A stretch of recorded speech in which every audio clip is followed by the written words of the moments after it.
لوگوں کے ذہنوں میں ایک شبے کے طور پر یا ایک سوال کے طور پر پیدا ہوتی ہے۔ ہم جب سے دارالعلوم قائم ہوا 14 اگست کی تقریب منایا کرتے ہیں اور اس موقع پر کبھی مختصر کبھی مفصل اجلاسات بھی مقرر ہوتے ہیں، منعقد ہوتے ہیں، جس میں پاکستان کی تاریخ بھی بعض اوقات بیان کی جاتی ہے اور پاکستان کے مقاصد کا بھی ذکر ہوتا ہے۔ بعض مرتبہ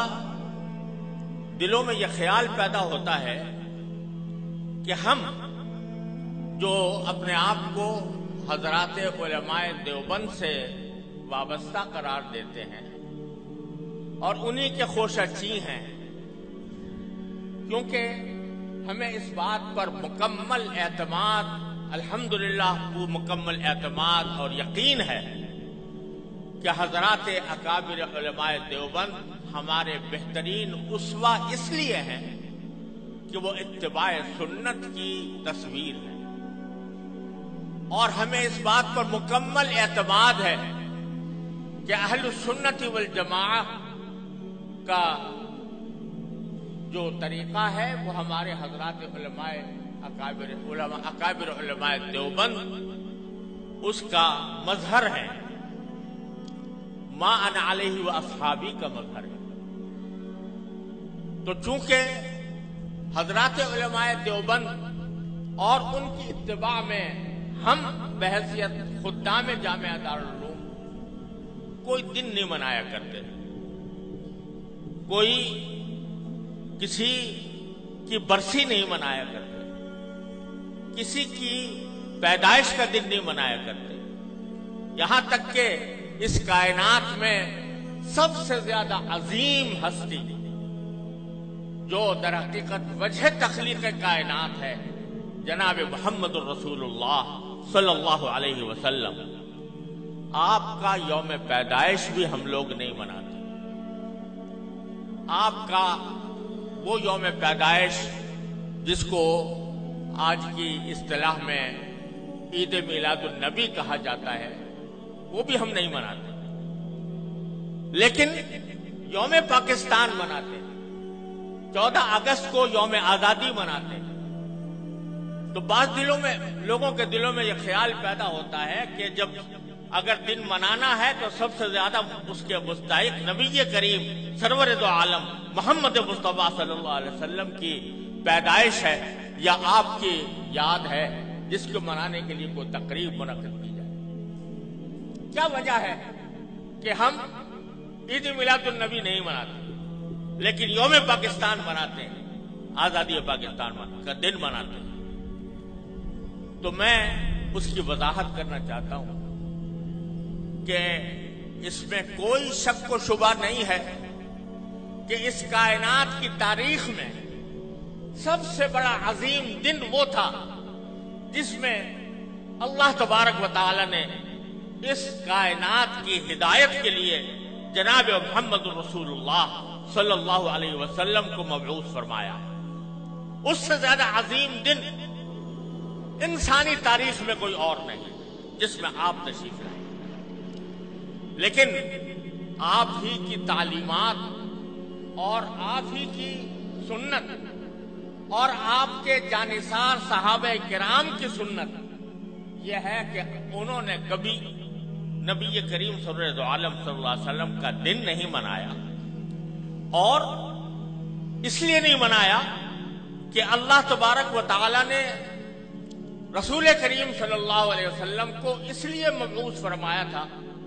تاکہ آپ کی ہدایت کی روشنی سے یہ کائنات منور ہو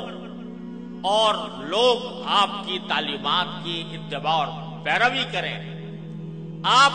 کی ذات والا صفات وہ ہر قسم کی رسمی کارروائیوں سے کہیں بالا تر ہے، اور حضرات صحابہ کرام جو آپ کی زندگی کے ایک سانس کے بدلے اپنی ساری زندگیاں نچھاور کر سکتے تھے، انہوں نے کبھی یہ دن نہیں منایا۔ جب انہوں نے جو کوئی چیز نہ منائی ہو اور انہوں نے اس سے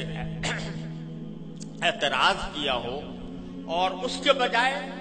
ساری زندگی اتباع سنت کی کوشش کی ہو، اس کو اگر ہم منانا شروع کریں تو دین کے اندر ایک اضافہ ہوگا، دین کے احکام میں ایک اضافہ ہوگا، اور دین کے کام میں کوئی اضافہ وہ بدعت کہلاتا ہے۔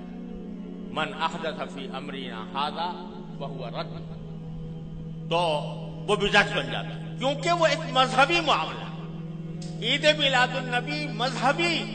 تقریب کے طور پر منائی جاتی ہے، مذہبی عید کے طور پر، عید کا نام اس کا رکھا گیا ہے، اور وہ مذہبی تقریب ہے۔ اور مذہبی تقریب اگر کوئی شخص مذہب کا حصہ سمجھ کر وہ منائے گا تو دین میں ایک اضافہ ہوگا جس کا نام بدعت ہے۔ اس لیے ہمارے اکابر علماء کرام نے اس بنانے کا اہتمام نہیں کیا۔ جہاں تک یہ 14 اگست کا تعلق ہے، 14 اگست کے یوم آزادی کا تعلق ہے، یہ کوئی مذہبی تقریب نہیں ہے، یہ کوئی دینی اجتماع نہیں ہے، یہ دینی تقریب نہیں ہے، بلکہ یہ ملکی تقریب ہے، اور ملک کی آزادی کے طور پر، اس کے ایک نشان کے طور پر اس کو منایا جاتا ہے۔ کوئی شخص بھی جو اس کو منانے والا ہے وہ اس کو دین کا حصہ سمجھ کر نہیں مناتا، اس کو مذہب کا جز سمجھ کر نہیں مناتا، بلکہ ایک ملکی تقریب ہے۔ ایک ملک کا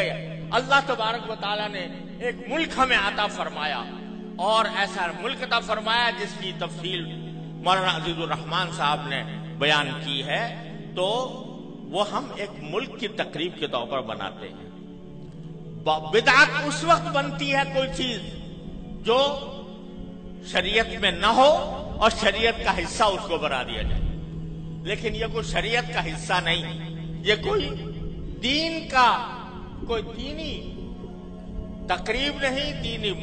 عید نہیں، دینی مذہب نہیں، دین کا کوئی مذہبی حصہ نہیں، لہذا یہ ایک ملکی تقریب ہے۔ اور یہ ایسا ہے جیسے کہ اگر کوئی شخص اپنے گھر کے اندر کسی اپنے گھر کی تعمیر ہوئی اور اس تعمیر کے اوپر کوئی اجتماع کرے، کوئی دعوت کرے، تو یہ کوئی مذہب کی تقریب نہیں ہے، کوئی دین کی تقریب نہیں ہے۔ اسی طریقے سے ہم یوم آزادی پاکستان کا اس لیے مناتے ہیں کہ اللہ تبارک و تعالیٰ نے اپنے فضل و کرم سے یہ نعمت ہمیں عطا فرمائی تھی، اور